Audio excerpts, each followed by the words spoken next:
వాళ్ళు బయట వేదికలకు వెళ్తున్నారు, సొసైటీలోకి వెళ్తున్నారు. వాళ్ళ ప్రవర్తన ఎలా ఉండాలి, వాళ్ళు ఎలా చదవాలి, ఎలా చదివితే సెటిల్ అవుతారో అన్ని విషయాల మీద బాగా ఆలోచించి కేవలం 10th క్లాస్ ఏ స్కూల్లో ఇవ్వరు. ఏ స్కూల్లో మనలాగా చెప్పే స్కూల్ లేదు. నేను గర్వంగా చెప్తాను, ఇట్ ఈస్ ద డిఫరెంట్. మొత్తం కాన్సెప్ట్ అంతా నేను తర్వాత చెప్తాను. ముందు మటుకు మన శ్రీనివాస్ గారు గొప్ప సైకాలజిస్ట్. వీరు ఎన్నోసార్లు ఈనాడు దినపత్రికలలో కాలమిస్ట్గా వారి న్యూస్ ఐటమ్స్ పట్టింది. అంతేకాకుండా తెలుగు రాష్ట్రాలలో చాలా ప్రతిభావంతులు, చాలా చోట్ల వారి క్లాసులు నిర్వహించడం జరిగింది. ఆంధ్రప్రదేశ్, తెలంగాణ.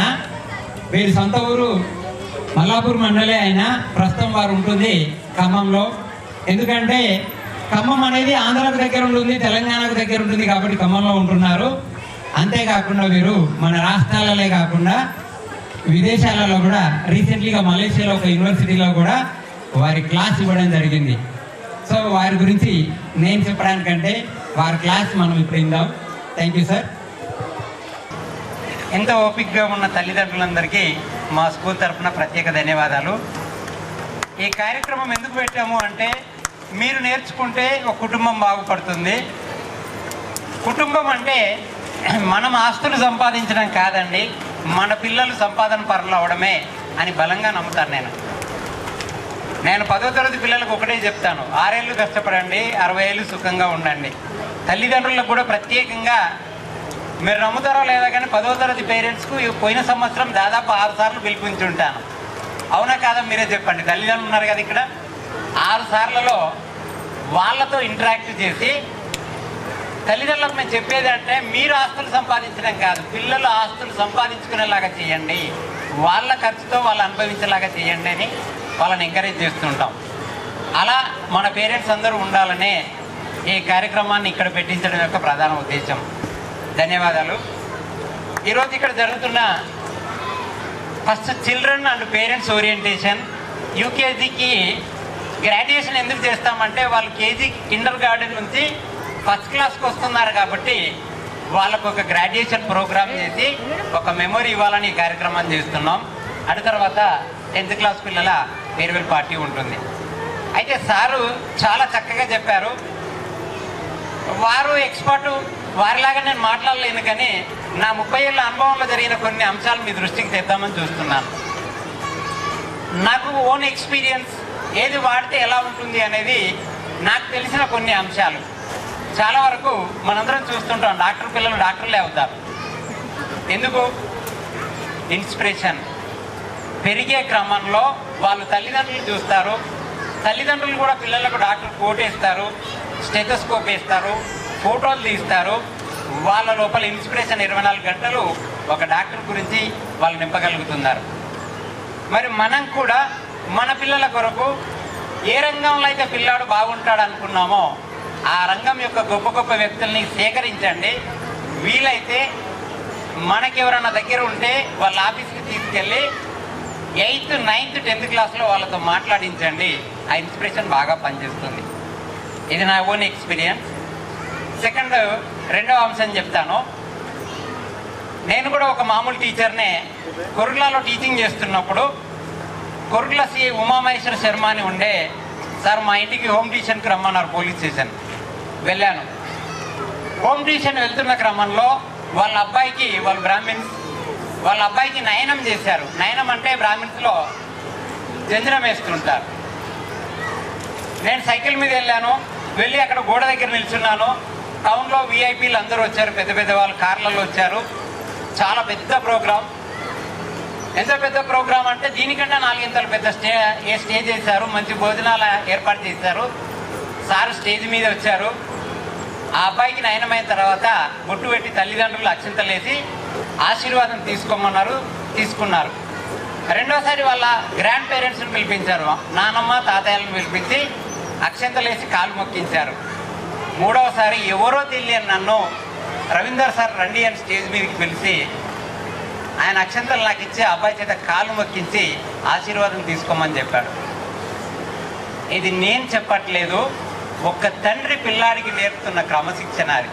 అందుకే వాళ్ళ అమ్మాయి వల్ల కామారెడ్డి ఎస్పీగా పనిచేస్తున్న సింధు శర్మ వాళ్ళ అమ్మాయి.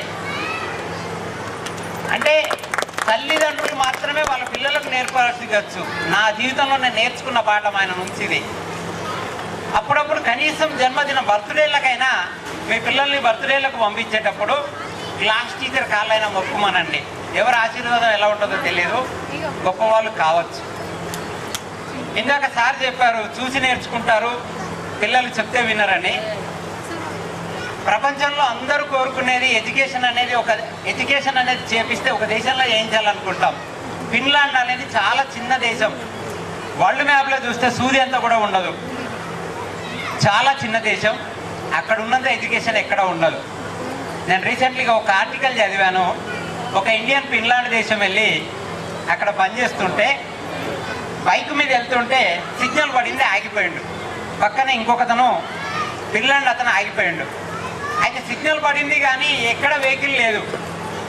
ఆ పక్కన అతన్ని అడుగుతున్నాడు మన ఇండియన్, ఏమండి సిగ్నల్ పడింది కానీ మరి ఎవరు లేరు కదా, నేను వెళ్ళిపోతానంటే వెళ్ళొద్దు, అట్లా ఫైన్ పడుతుంది అంటాడు. ఎంత అంటే 5,000 అంటే అయినా సరే వెళ్తాను అంటాడు. అప్పుడు అతను ఏమంటాడంటే ఫిన్లాండ్ దేశస్తుడు, 5,000 పెద్ద నష్టం కాదండి, ఎవరైనా పిల్లలు చూస్తే మహాపాపం. పిల్లలు చూస్తే ఏమవుతుంది, పోతే 5,000 మీ పోతాయి, కానీ పిల్లలు నేర్చుకుంటే ఒక జనరేషన్ ఖరాబ్ అవుతుంది. ఎప్పుడు ఇలాంటి పొరపాటు చేయకండి అని చెప్తాడు. అది ఆ దేశస్తులు వాళ్ళు నేర్పే ఒక గొప్ప లక్షణం. అంటే ఒక్కొక్కరికి కావచ్చు. నా ఎక్స్పీరియన్స్లో నేను నేర్చుకున్న కొన్ని అంశాలు మీతో షేర్ చేసుకున్నాను. సారంత గొప్పగా మాట్లాడలేను, నాకు తెలిసినవి చెప్పాను. Thank you.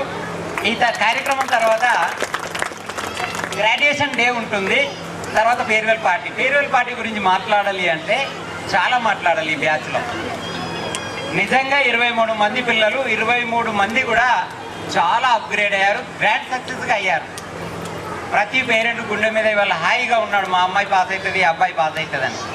ఒక బ్యాచ్లో ఇలా కుదరడం అరుదే. ఒక అమ్మాయి నన్ను అడిగింది, సార్ మీకు మేమంటే బాగా ఇష్టమా అని. నేను ఎప్పుడు పిల్లల్ని పర్సనల్గా ప్రోత్సహించలేదు. నిజంగా ఈ బ్యాచ్ మాకు గోల్డెన్ బ్యాచే.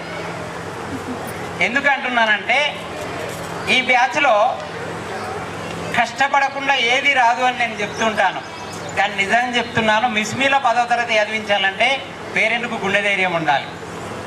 పిల్లల్ని ఎంత హార్డ్ వర్క్ చేయిస్తామంటే, ఎవరైనా 10th ఉన్నారా గర్ల్స్? 10th గర్ల్స్ పేరెంట్స్ ఉన్నారు కదా, మార్నింగ్ 5 గంటలకు లేపుతాను, రాత్రి 12 వరకు చదివిన పిల్లలు ఉన్నారు. నేను చదువుమని చెప్పలేదండి, 12 వరకు 10కే పడుకోమన్నాను. ఎందుకు చదివారంటే వాళ్ళ ఎయిమ్, టార్గెట్, మేము ఇచ్చిన ఇన్స్పిరేషన్.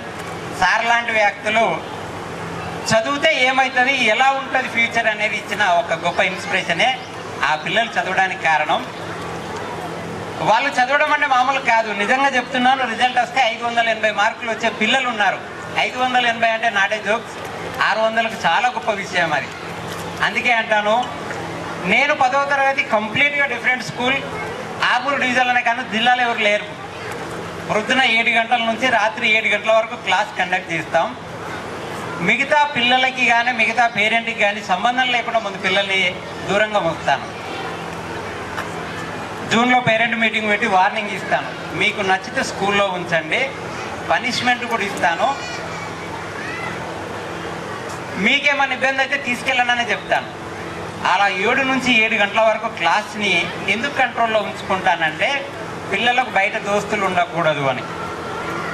నేను నా పిల్లలు తప్ప, మా టీచర్స్ తప్ప ఎవరు ఉండకూడదని చూస్తాను. సెకండ్ అంశం, నవంబర్ వరకు సిలబస్ కంప్లీట్ చేయిస్తాను. అప్పుడు చాలా అవుతుంది డిసెంబర్లో. డైలీ 2 లెసన్లు మాత్రమే.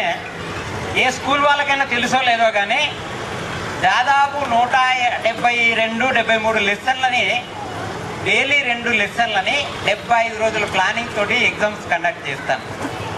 ఎగ్జామ్స్ అంటే ఒక్క పేపరు 2 పేపర్లే తెప్పిస్తారు ఎవరైనా, అందరు ఒకటే తెప్పిస్తారు. నేను 3 పేపర్లు తెప్పిస్తాను. 3 సెట్లు ఎలా ఉంటాయంటే, ఒకటి టఫ్ ఉంటుంది, ఒకటి ఇంకా టఫ్ ఉంటుంది, ఒకటి ఈజీగా ఉంటుంది. ఫస్ట్ ఏం చేస్తాం, హార్డ్ పెడతాం. హార్డ్ పెడితే పిల్లలు ఏమవుతారంటే 10 మార్క్స్ కూడా రావు. 10 మార్క్స్ కూడా రావు. నేను ముందే పేరెంట్కి చెప్తాను, 10 వచ్చితే చాలా గ్రేట్, మీ పిల్లలకు 10 కూడా రావు. ఈ పేపర్ టఫ్గా ఉంటుంది, సిబిఎస్కి సిలబస్కి అనుబంధంగా ఉంటుంది, కాకపోతే పిల్లలు నేర్చుకుంటారు.